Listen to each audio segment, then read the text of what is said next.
Assalamualaikum warahmatullahi wabarakatuh. Waalaikumsalam Waalaikumsalam warahmatullahi warahmatullahi wabarakatuh. wabarakatuh. Sebelumnya, perkenalkan nama saya Dea Meli Asmarani. Hari ini saya akan mempresentasikan Psychological Concept of the Teaching Process. Jadi ini adalah pembahasan. Di sini ada 3 pembahasan. Yang pertama ada teori belajar dalam psikologi pendidikan. Yang kedua ada prinsip-prinsip psikologi dalam proses pengajaran. Dan yang terakhir ada implementasi dalam proses pengajaran.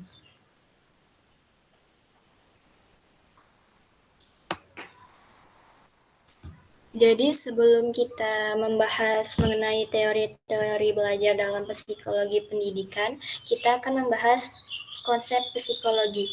Jadi konsep psikologi dalam proses pengajaran mengacu pada penerapan prinsip-prinsip psikologis untuk meningkatkan efektivitas pembelajaran di kelas. Dalam hal ini, pengajaran bukan sekedar penyampaian materi, melainkan sebuah interaksi dinamis antara guru dan siswa yang dipengaruhi oleh aspek-aspek mental, emosional, dan sosial. Dengan memahami psikologi pendidikan, guru dapat menyesuaikan metode mengajar sesuai kebutuhan dan tingkat perkembangan siswa, sehingga menciptakan lingkungan belajar yang mendukung dan mendorong potensi siswa secara maksimal. Berdasarkan konsep tersebut, konsep psikologi dalam proses pengajaran diantaranya adalah teori belajar, prinsip-prinsip, dan pengimplementasian. Jadi kita akan beralih pada teori belajar dalam psikologi pendidikan. Teori belajar merupakan serangkaian langkah yang dapat membantu guru atau pendidik dalam mengajarkan dan menyampaikan pengetahuan kepada murid atau peserta didik secara efektif dengan mempertimbangkan aspek psikologis yang mempengaruhi proses belajar. Nah, berikut adalah teori-teori belajar dalam psikologi pendidikan. Yang pertama, teori behaviorisme, yaitu teori yang berfokus pada pembentukan perilaku siswa sebagai respon terhadap rangsangan eksternal. Proses belajar dianggap berhasil jika terjadi perubahan perilaku yang dapat diamati.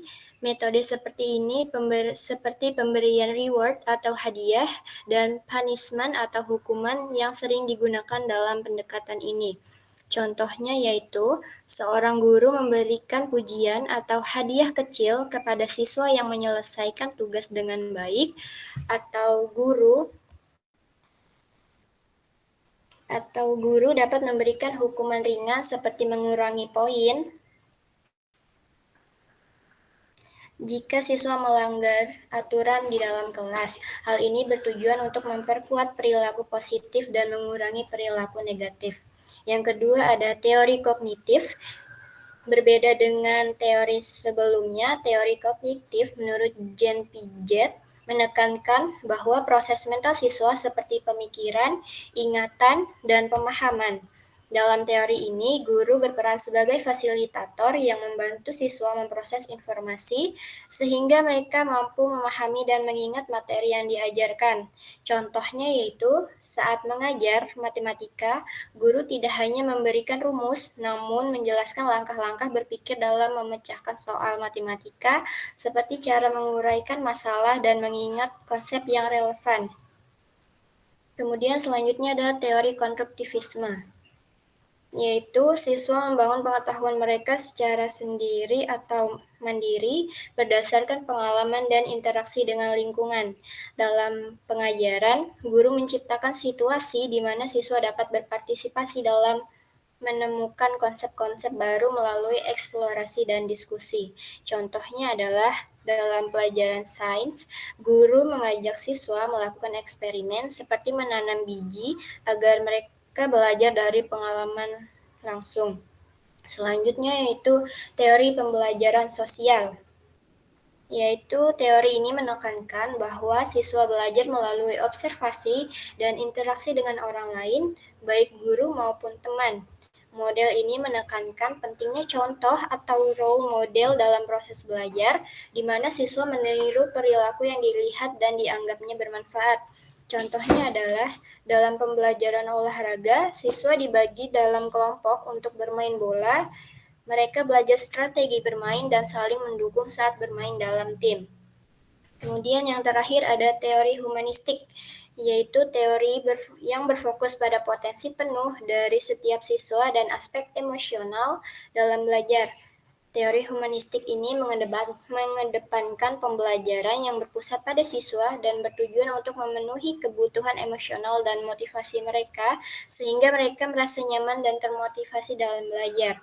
Contohnya itu, sebelum pelajaran dimulai, guru menanyakan tentang pengalaman siswa di rumah, seperti kegiatan mereka saat liburan. Hal ini dapat membantu siswa merasa lebih nyaman dan terbuka di kelas. Selanjutnya kita akan membahas mengenai prinsip psikologi dalam proses pengajaran. Prinsip psikologi dalam proses pengajaran adalah landasan yang menghubungkan teori psikologi dengan praktik pembelajaran. Dengan memahami prinsip-prinsip ini, seorang pendidik dapat menciptakan lingkungan belajar yang efektif dan memotivasi siswa untuk mencapai potensi maksimalnya.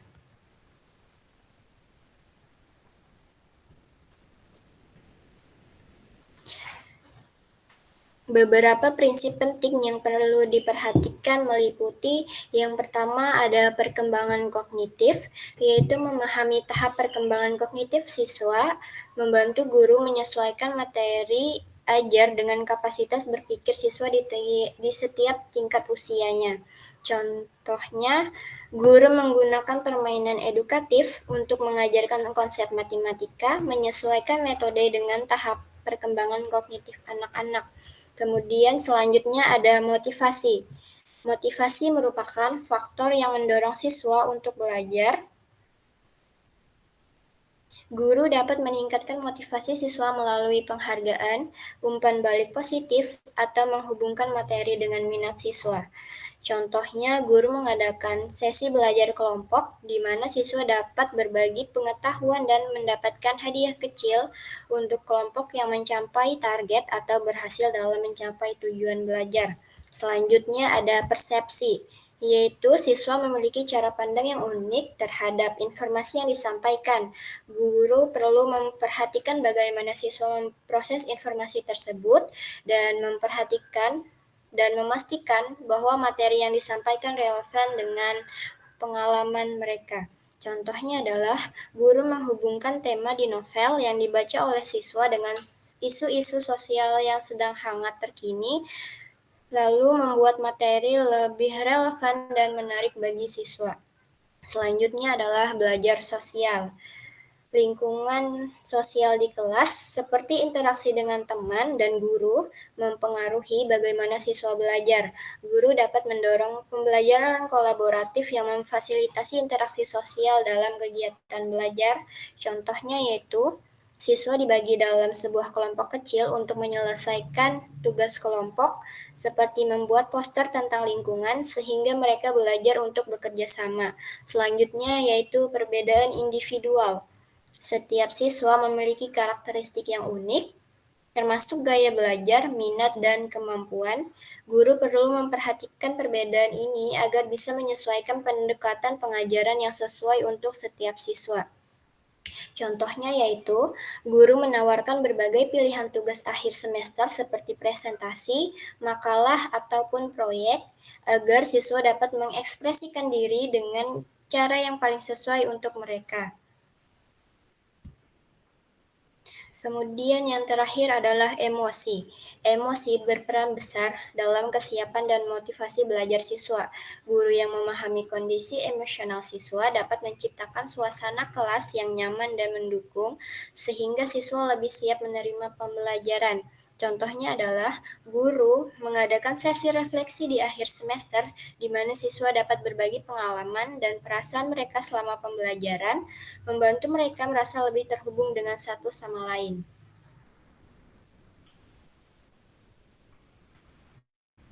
Kemudian yang terakhir adalah implementasi. Prinsip-prinsip dan teori yang telah dibahas sebelumnya dapat diimplementasikan dalam metode pengajaran yang disesuaikan untuk mencapai proses belajar yang lebih efektif. Ada beberapa pendekatan yang digunakan yang mampu dilakukan oleh guru dalam sebuah pembelajaran. Yang pertama yaitu pembelajaran berpusat pada siswa. Pendekatan ini menempatkan siswa sebagai pusat dari proses belajar, dengan guru bertindak sebagai fasilitator yang membimbing siswa untuk lebih aktif dalam mencari dan memahami sebuah informasi. Contohnya itu, dalam mata pelajaran bahasa Inggris, siswa dibagi dalam sebuah kelompok dan diberi topik untuk diteliti dan dipresentasikan. Mereka memutuskan cara penyampaian dan isi presentasi sendiri. Kemudian yang kedua ada pembelajaran kooperatif. Siswa belajar dalam kelompok, bekerja sama untuk memahami materi. Kemudian pendekatan ini mengembangkan kemampuan sosial dan kerjasama tim, serta memungkinkan siswa belajar dari pengalaman teman sebayanya. Kemudian yang ketiga ada pembelajaran berdiferensiasi, yaitu guru menyesuaikan metode dan materi pengajaran berdasarkan kebutuhan individual siswa. Dengan begitu, setiap siswa memiliki kesempatan untuk belajar sesuai dengan kemampuan dan kecepatan mereka masing-masing. Kemudian yang selanjutnya ada pembelajaran bermakna, yaitu pendekatan ini menekankan pentingnya relevansi materi dengan pengalaman atau pengetahuan yang sudah dimiliki oleh siswa. Hal ini membuat pembelajaran lebih bermakna dan mudah diingat oleh siswa. Contohnya adalah guru mengaitkan pelajaran sejarah dengan peristiwa yang sedang terjadi di dunia agar siswa dapat melihat relevansi materinya. Kemudian yang terakhir ada penggunaan teknologi.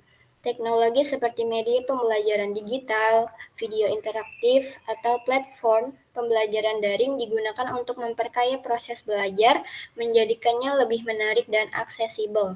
Contohnya adalah dosen menggunakan platform e-learning untuk mengupload materi kuliah dan tugas, sehingga memungkinkan mahasiswa untuk mengakses bahan ajar kapan saja. Berdasarkan pembahasan yang telah dipaparkan tadi, dapat ditarik kesimpulan bahwa pemahaman teori dan prinsip psikologi pendidikan memungkinkan pendidik menerapkan pendekatan yang lebih adaptif dan responsif terhadap kebutuhan belajar siswa. Dengan demikian, proses pengajaran menjadi lebih efektif dan mampu meningkatkan keterlibatan serta motivasi siswa dalam mencapai hasil pelajaran yang optimal.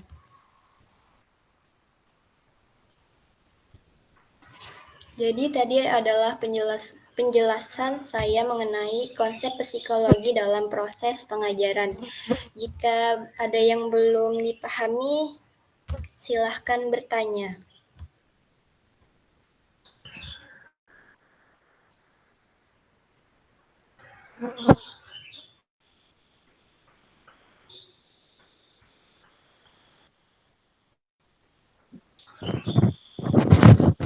Saya ingin bertanya.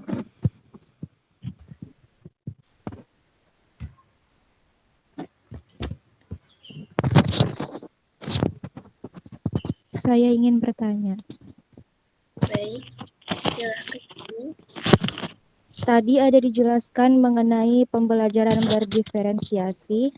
Jadi, yang ingin saya tahu adalah apa tantangan guru dalam menerapkan pembelajaran berdiferensiasi di kelas, yang seperti kita ketahui bahwa di dalam kelas itu memiliki beragam latar belakang dan kemampuan tiap siswa. Baik, terima kasih atas pertanyaannya, Rani. Apakah yang lain ada yang bertanya?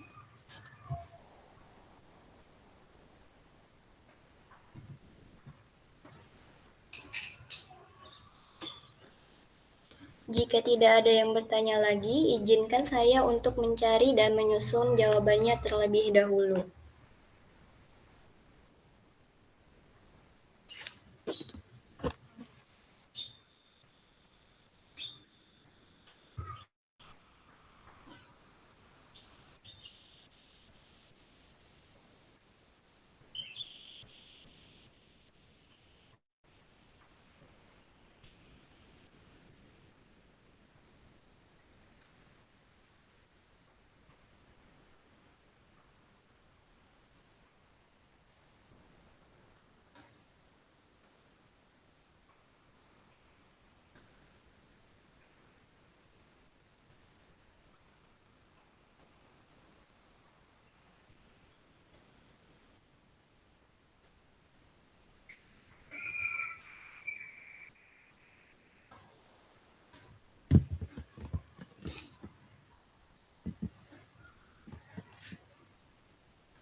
Baik, saya akan menjawab pertanyaan dari Rani. Apa tantangan guru dalam menerapkan pembelajaran berdiferensiasi di kelas yang memiliki beragam latar belakang dan kemampuan? Jadi jawabannya adalah tantangan utama meliputi keterbatasan waktu, tenaga, dan sumber daya untuk menyesuaikan metode bagi setiap siswa.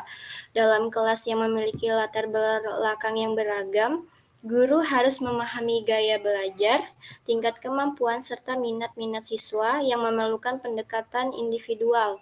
Selain itu, menjaga keseimbangan agar semua siswa tetap aktif dan tidak ada yang merasa diabaikan juga, serta menjadi tantangan besar dalam penerapan pembelajaran berdiferensiasi.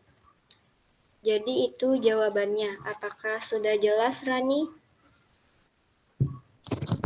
Sudah, terima kasih. Sama-sama. Baik, terima kasih atas perhatian kawan-kawan semua. Itu tadi adalah penjelasan materi dari saya sebagai kelompok 5. Mohon maaf apabila ada penjelasan yang kurang dimengerti. Saya akhiri. Wassalamualaikum warahmatullahi wabarakatuh.